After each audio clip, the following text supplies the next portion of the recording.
sole mission at that point was just to make more money. But as I slowly started taking back, having more time in my hands, I'm like, whoa, this is way more valuable. All of a sudden I've got time. Like, all right, I've got time. How do I get my health back? Because corporate has a way of just kicking the crap out of you and you don't make time for yourself. So anything we can do to help get you out of corporate and keep you out of corporate, I'm here to help you. My name's Sabrina Ramanov, and super excited today to be speaking with Brett Trainor. He's the founder of the Escapee Collective and host of the Corporate Escapee podcast. Super excited to speak with you today, Brett. Would love to have the audience learn a little bit about your background. Hi, Sabrina. Great to be here. Like I said, big fan of you and your content, and you've definitely helped me in my AI journey. The short version is, 20 plus year corporate, escaped about 4+ years ago. Corporate kind of quit on me, but I knew I was done. And over the last almost 5 years now, it's been a journey of trying to figure out how to monetize my corporate experience. So I made a ton of mistakes, but it's been really fulfilling, right? Getting out. There's been some bumps in the road, but now I'm trying to take those learnings over the past 4 years and help people that are still in corporate, especially GenXers, get out and take control of their lives versus living in the 9 to 5. And I'm sure you've got some corporate folks out there listening that are trying to get out in their own ways. So now we've got a community of almost 1,600 GenXers, some in various stages of escape, right? Some are just in the curiosity, that type of thing. So yeah, it's probably 90% of my day now. Yeah, I really enjoy watching your TikTok videos, especially just learning about, decisions that corporate makes and teaching people that you may not want to rely on corporate forever. You may want partial escape plan or a full escape plan, but just raising awareness that that's even an option. Because I feel like not many people talk about it until maybe it's forced on you or something. And so, yeah, what's your experience been when you said you wouldn't have guessed you'd be in this position? I guess what did you think would happen kind of after you escaped the corporate life? Corporate, I went into management consulting at the tail end, right? But one, it taught me my market worth. I knew what they were billing me out at, right? And I knew what I was taking home. Like, there's a gap in here. And so that's when I exited. And my sole mission at that point was just to make more money, right? I'm like, I know I can do this. I want to make more money.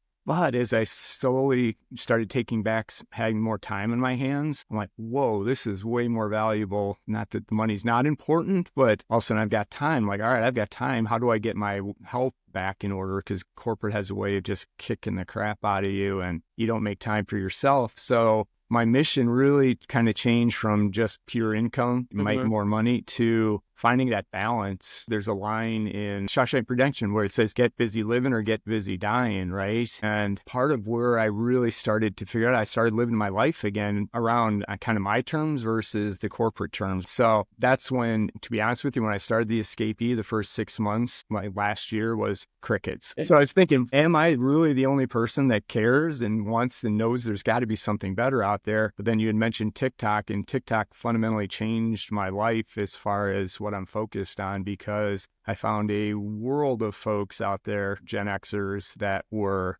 desperate or looking for something better. And so I just kind of ran with it and figured it out as I went along. What does this look like? We're still trying to figure out what it's going to look like when we grow up, but we're getting smarter with it. I love how you mentioned like your initial incentive was money. And I think that's very common. People talk a lot about financial independence, retiring early, but I've kind of shifted away from that term. Now I say time, money, freedom. And I think time is actually the most important thing because it's very finite. It flies by, and having the ability to choose what you want to do, the impact that you want to have on the world and in your community, like that is worth so much. And even if you get some time back where you can truly do something that energizes you, give back in some way, it's absolutely life-changing. Love to hear more about that. And also, how does AI play a role in your education or in how folks are being able to escape the corporate 9 to 5? You move from corporate where your day is pretty much mapped out into a world of chaos when you go solo by yourself, right? Because there's so many things you can do. And one of the things I did was I over-indexed on structure. Every hour, I've got it mapped for 5 days. Here's what I'm going to do. That worked for like 2 weeks. I'm like, this isn't going to work for me. So I ultimately swung it to where I got time blocks, where like 6 a.m. to 9 a.m. is my most productive time. So that's when I'll do the TikToks, I'll write the articles, the content, anything I need to do from a strategy and development thing. Those are my mornings. And then kind of this time frame where we're recording is late morning is either client work, community work, those types of things. At the end of the day, it's bonus,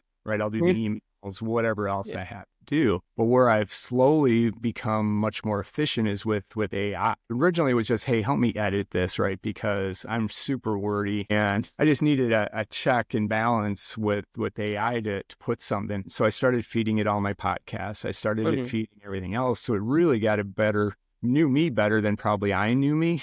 Right. And it could start to not replace what I was doing, but really hold me accountable to what I was doing. And I now have it structured as a business coach and life coach. So on the weekends, we'll do a 30-minute session, give or take, just to review and hold me accountable for it. And it's still evolving. I'm just probably scratching the surface of where I can use AI in the business. But when I launched the community, it probably took me 3 weeks what I can do now in an hour, right? With a real session to go through and push back. I talked with AI about the ecosystem of what I'm building with the Escapee and talking about the stages of escapism. And then do we have solutions? And really, we didn't have a solution for the end. And like a 30-minute back and forth, we had a pretty, I'd say an 85% good plan where as you iterate, it could be a month. And then you're like, whoa, I went too far down. So yeah, it's been a game changer for me. And it's, like I said, it's still in the early stages. And how are you finding AI on the macro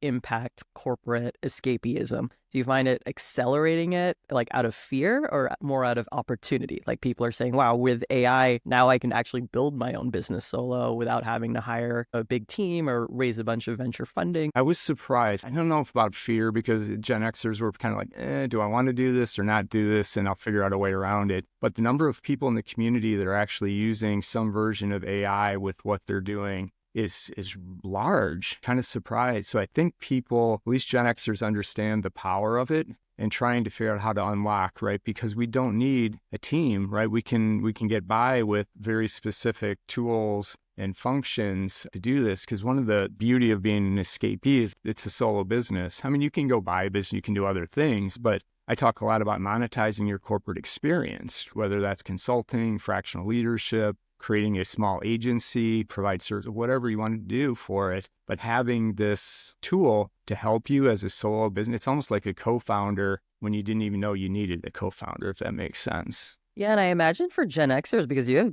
decades of workplace experience, you have actual experience with all the typical functions in a company. And I imagine like AI will accelerate you so much faster because you can give better directions because you've been there. You know what good HR looks like. You know what product direction looks like. You know all the different perspectives that it takes to like run a successful business, right? From marketing, sales, product, hiring. And so I imagine it's a massive accelerant for the Gen X demographic, specifically because you have so much industry experience already. Exactly. And that's where I see one of the future opportunities, right, is even if a Gen Xer, if I'm not super skilled or I don't want to become super technical in AI, if I understand it or I can partner with somebody that is an AI guru, you can fundamentally change the small business space as well. Because one of the challenges that they don't have a wealth of sales, marketing, other experience. They've got the founder or the owner that probably did a good job getting customers to a certain point, knows how to sell a little bit. But when you look to expand it, that owner just can't go and pull AI out and say, hey, give me best sales strategies and marketing strategies, right? It's going to have to be more nuanced than that. And so taking those 2 to 3 decades of corporate experience from Gen Xers, marrying it with AI, I think is a super powerful combination. So if there's any of your listeners that are AI gurus and want to work with me on how do we capture this power, I'm open to it because big corporate is just going to get bogged down in their silos and there's going to be parts of the organization that figure it out. I think we can build some really high growth companies with very few employees just taking advantage of the tools that are out there now.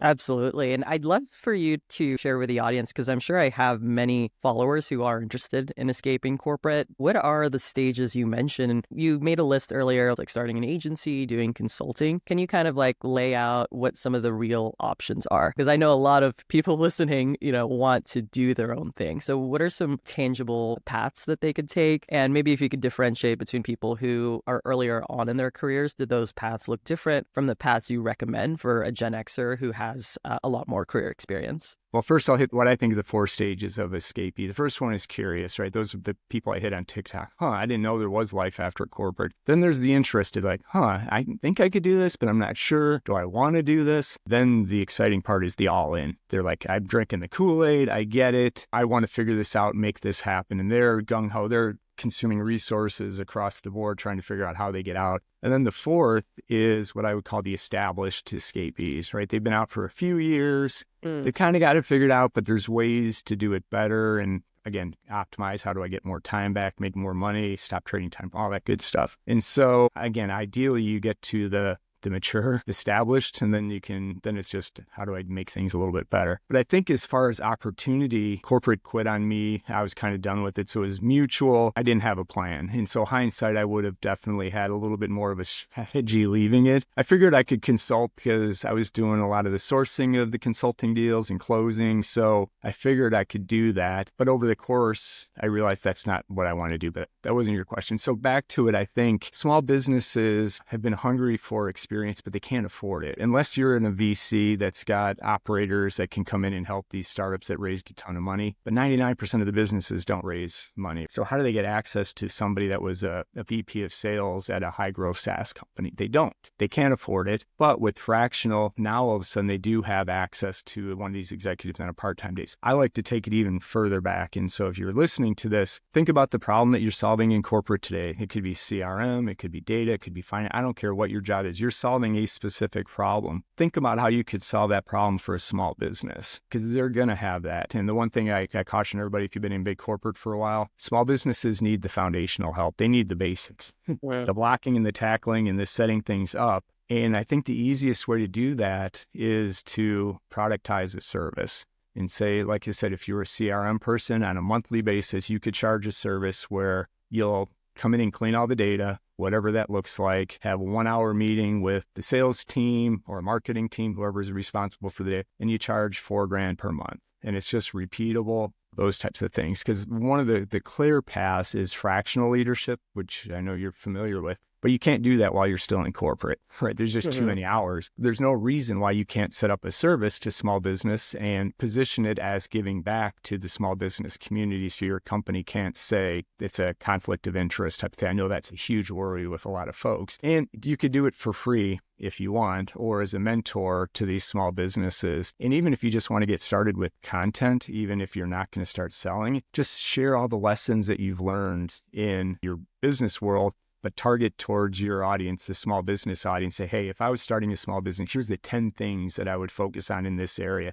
Just so you start getting your story. Then one, if corporate quits you, you've already got the foundation. Or two, you're starting to build that little side project business that then you can convert to full-time when you want to, and or if you're forced to. So could you explain the difference between fractional versus consulting? I know fractional is a newer term. Do you differentiate the two? How is it different in positioning or even pricing? Both, I think. So the way I look at consulting, it's usually project-based. So fixed fee, fixed time. Usually you're coming in to do X, Y, and Z, and it's going to cost you X to do this. Fractional, you'll get slightly different definitions from folks, but I look at it as a leadership position within a small business, just not full-time. So for example, some people will tell you you have to be a chief marketing officer, chief sales officer, something like that. That's not true. I look at it, any small business that needs some leadership help, something set up within that organization, you can be fractional. And the good rule of thumb is 8 to 10 hours per week with that small business. So you're not full-time to them,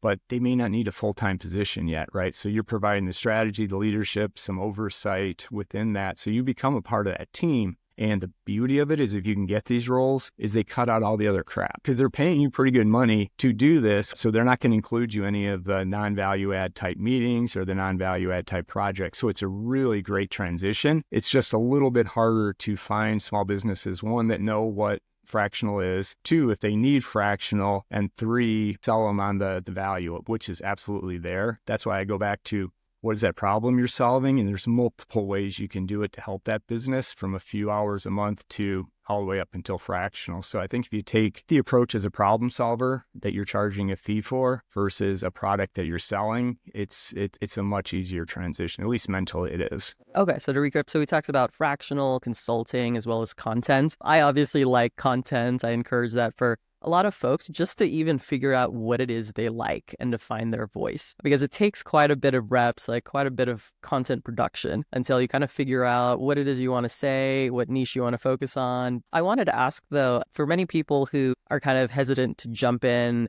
have you seen folks kind of jump in and then they hit a dead end? They were maybe expecting it to go one way, didn't quite go that way, and they're kind of like, oh, what do I do next? Does that happen often in terms of expectations people have about escaping? And then what is reality? And then how do you course correct from there if expectation did not meet reality? Yeah, I do caution people. I say, I'll give you what I think the standard timeline is, and then we can dig into some of the specifics when people get started. But I look at it within the first 6 months when you're on your own, you should find some success, whether that's your first customer, your couple of customers. You don't have it figured out at this point, and you may not be charging enough for what you're doing for these customers, but you've got a taste of success. I think at the end of the first year, if you keep building off that, your run rate at the 12 months should be equal to what your corporate salary was. Some people do make it back super quick, but it's not the norm. But by that 12 months, you should be making enough going forward that you've replaced that corporate income. And then by year 2, you'll have at least for me, I had a confidence level that I'm not going back. I may not have it all figured out, but now I know how to make money. I know how I can do these things. And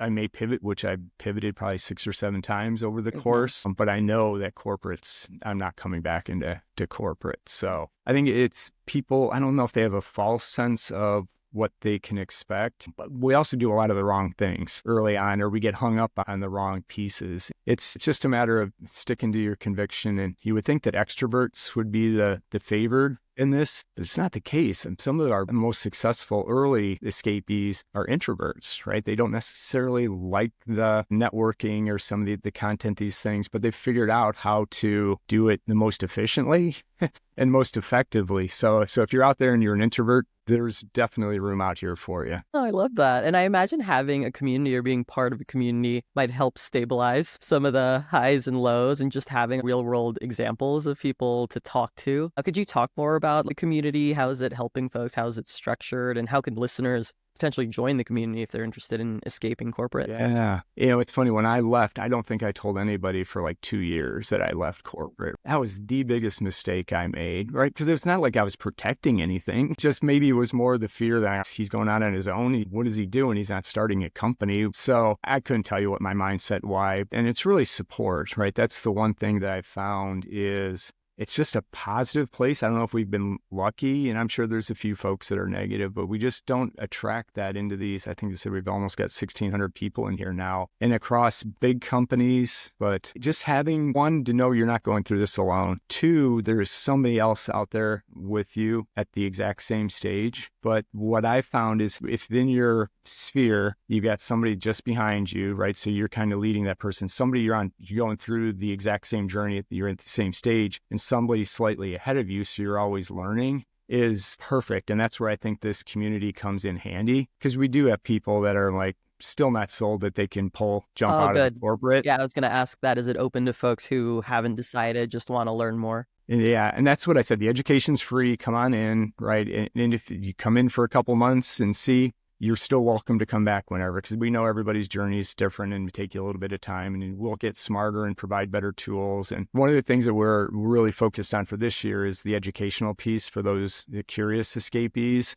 of how do you think about it from a financial standpoint, right? What about taxes? All these things that you don't have to worry about when you're in corporate because they're kind of taken care of. But there's some real advantages if you do this right. How do I set up the company? Do I need to set up a company? Can I just go insurance? Yeah, all of that. So we're going to provide a lot more tools just for the free. Come in, learn, educate yourself. You may say this isn't for you. 100% fine. But if you go, then we'll start, putting some more tools to help accelerate that. So you don't have the 2-year learning curve that I have. We can shorten. There's some of the stuff you just can't avoid. You're going to have to learn and figure out, but we can help you avoid a lot of the main mistakes, right? Yeah, I was going to ask about that. So what are some of the main, most common mistakes or misconceptions about escapism? think the one thing when I was in consulting, I had a guy who's still a lifer, he's still in consulting. He used to tell me all the time, he's like, Brett, done's better than perfect. And I think we get way too hung up on having all the details, right? All the I's dotted, T's crossed. I need to have the perfect offering and my website needs to be done before I have a conversation with a potential client. No, just go, take the first step, have the first conversation. Because what you'll find with these small businesses, they're open to share. They need help. And just establishing the relationship is going to get you there versus again, making sure everything's perfect and having the website. We had early on one of our more successful escapees. She didn't have a website or a name for her business for over a year, right? And she had already doubled her corporate income without any of it. She's like, well, maybe now is a good time to do it, because that's the other thing. If you're out there thinking about this, is you don't have to have a huge marketing budget, because for most of us to replace that corporate income, it's 2 or 3 clients, right? You're not looking for 50 or 100, and almost 90% are going to come through network and referrals. So it's having conversations like this and just creating awareness. And really is a lot of people helping people. That, again, it's good to have your process and your thoughts articulated, but nothing beats just getting started. And it's very different when you're building a company, you've raised VC funding, you have a sales team, you need marketing to fill the funnel with like thousands and thousands of leads every single week. And it's like a monster engine you're trying to feed and trying to grow as fast as possible to like a massive outcome.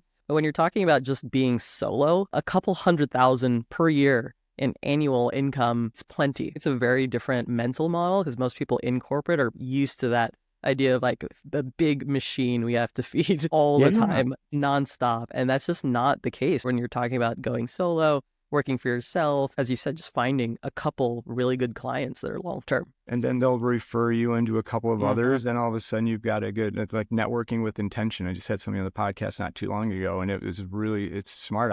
I need to get better at doing some of those things, right? And the other thing I'll share with folks that are still in corporate is, in corporate, it's kind of every person for themselves, right? The promotions, company, jobs. Here, it's people really can work together. And the example I use, we've got 2 classic marketers, CMO-ish type. Both had 15 to 20 years of industry experience. Both went in consulting on partner tracks. Both got burned out and went in. So you would think that they would be competitors. Right? On paper, they look the exact same. But what happened by accident, they both had a mutual shared contact that was looking for help. And they said, well, why don't you work with each other on this deal? They got together, and now all of a sudden they've got a partnership. So they'll go after bigger deals that they can work on together, but yet they still have their own little solo practices. And the beauty of that is, if one's busy or it's not quite right, they can refer it to the other person. So in the corporate world, we're caught as competition. Literally, you can have the exact same backgrounds and you can grow together as not partners, but close to partners, right? That it's just a different world. And if you view yourself as a problem solver, you can be successful as a solo. Is it for everybody? No. But do I think everybody can do it? Yes. Yeah. And so for those who are curious to learn more, what would be your main message for kind of the top of the funnel, learning about this for the first time, or slightly daydreaming about it, but it just doesn't feel real? It just doesn't feel like it could ever happen. What would be your message to folks who are curious?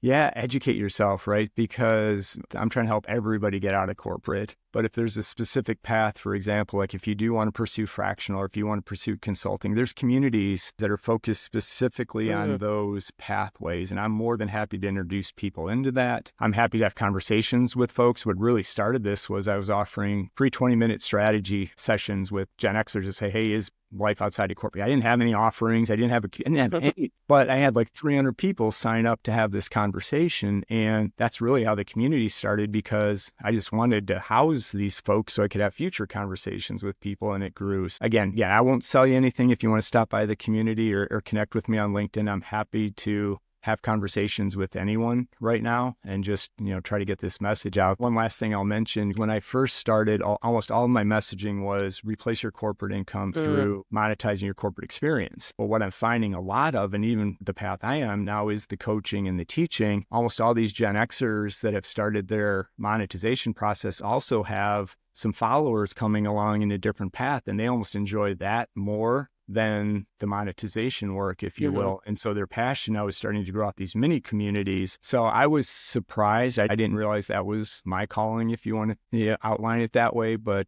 yeah, that's definitely another path. And you probably know this well. You can teach people is if you're slightly ahead of anybody, right, they're going to be curious, right? So even if you have 15 people in a community, you can make that your business if you want. It's amazing motivation too. Once you have even a little community, you kind of feel that accountability to like keep learning, keep sharing what you learn. And that's what motivates me. I just keep learning, then I share it. You know, a lot of people ask me about like my process, but it's really not more calculated. Learn stuff I think is cool and interesting and then share it with other people who are probably interested in learning too. What are some ways that you're noticing your community using it to get over that hump of finding their first clients? And are they also using it to scale up? Just starting to see some of the scale up. I think it's a little early, or at least I haven't been exposed to folks that are doing that yet. But every time I have a conversation, like, oh yeah, that's what I am doing. So there's a lot of stuff going behind the scenes.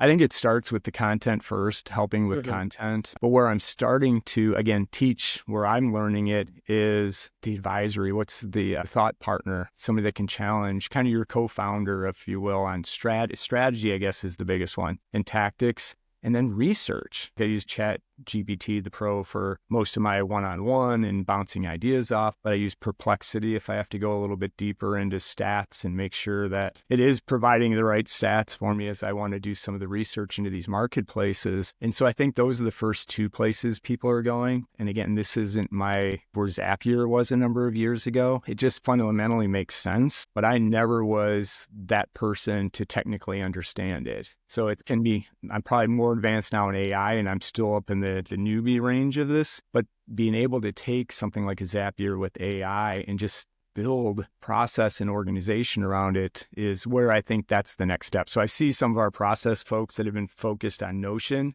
trying to use Notion to pull it in, but I think the other path is start with AI and build it this way. So I think we can create little operating systems for solo business owners, because a lot of people get wrong is they want to go too deep. One of my 10 golden rules is you get that 20% right across 4 or 5 things, your business is going to go like this. But yet we get so bunkered down into just one aspect to try to get it to 90% that we completely lose sight. So again, as tools start to develop or wrappers around the AI helping in, the fundamental pieces is going to be a game changer, right? All of us are doing it.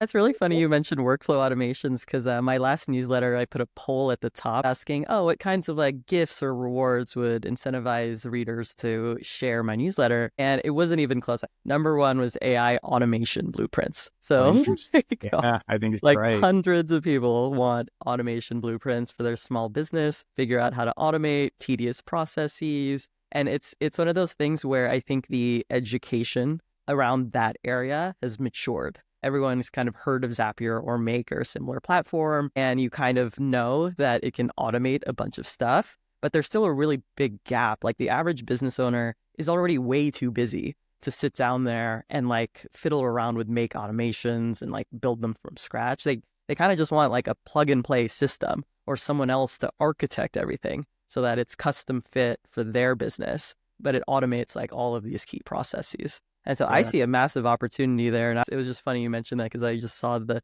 data come in this morning. It's like, okay, everybody wants AI automations apparently.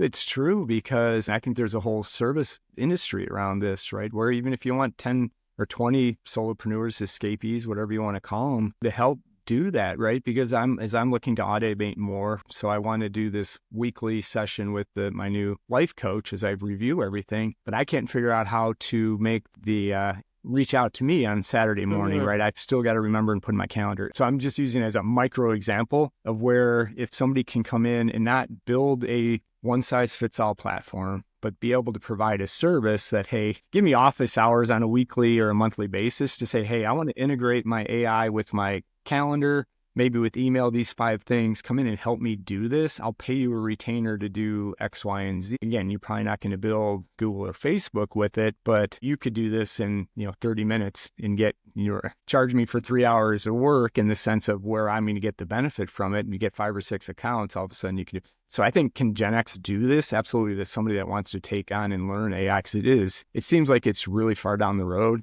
but it's still in its infancy, right? Yeah, absolutely. Yeah, I mean, and there's a lot of hype around, I guess, what they're calling it, AI automation agency. And I know a lot of people are trying to get into it, but to me, it makes the most sense if you already have decades of industry experience because you understand how the different functions work together. Like, I'm Yeah. not saying, if you're brand new, you can't be successful, but I see a ton of value if you already know what it's like for a CEO to run their busy schedule, what the expectations are for HR, what the expectations are for the CRM. Like, there's massive advantage there, the tribal knowledge that you've accumulated over decades in corporate. And so I see a massive opportunity there. I just made a TikTok video the other day asking maybe I should make an automations library where that's totally free. It just compiles like a bunch of automations that you can then just grab it and then tweak it for like your custom use case, your custom business. Yeah, I think it makes a ton of sense. Some of the knocks on Gen X's, right, technology challenge. I'm like, the fact is we grew up in the workplace with all the technologies. They didn't exist when we started. And so we've managed through everything. Do we know how to program everything? No, but do we understand the impact on the business? 100%. So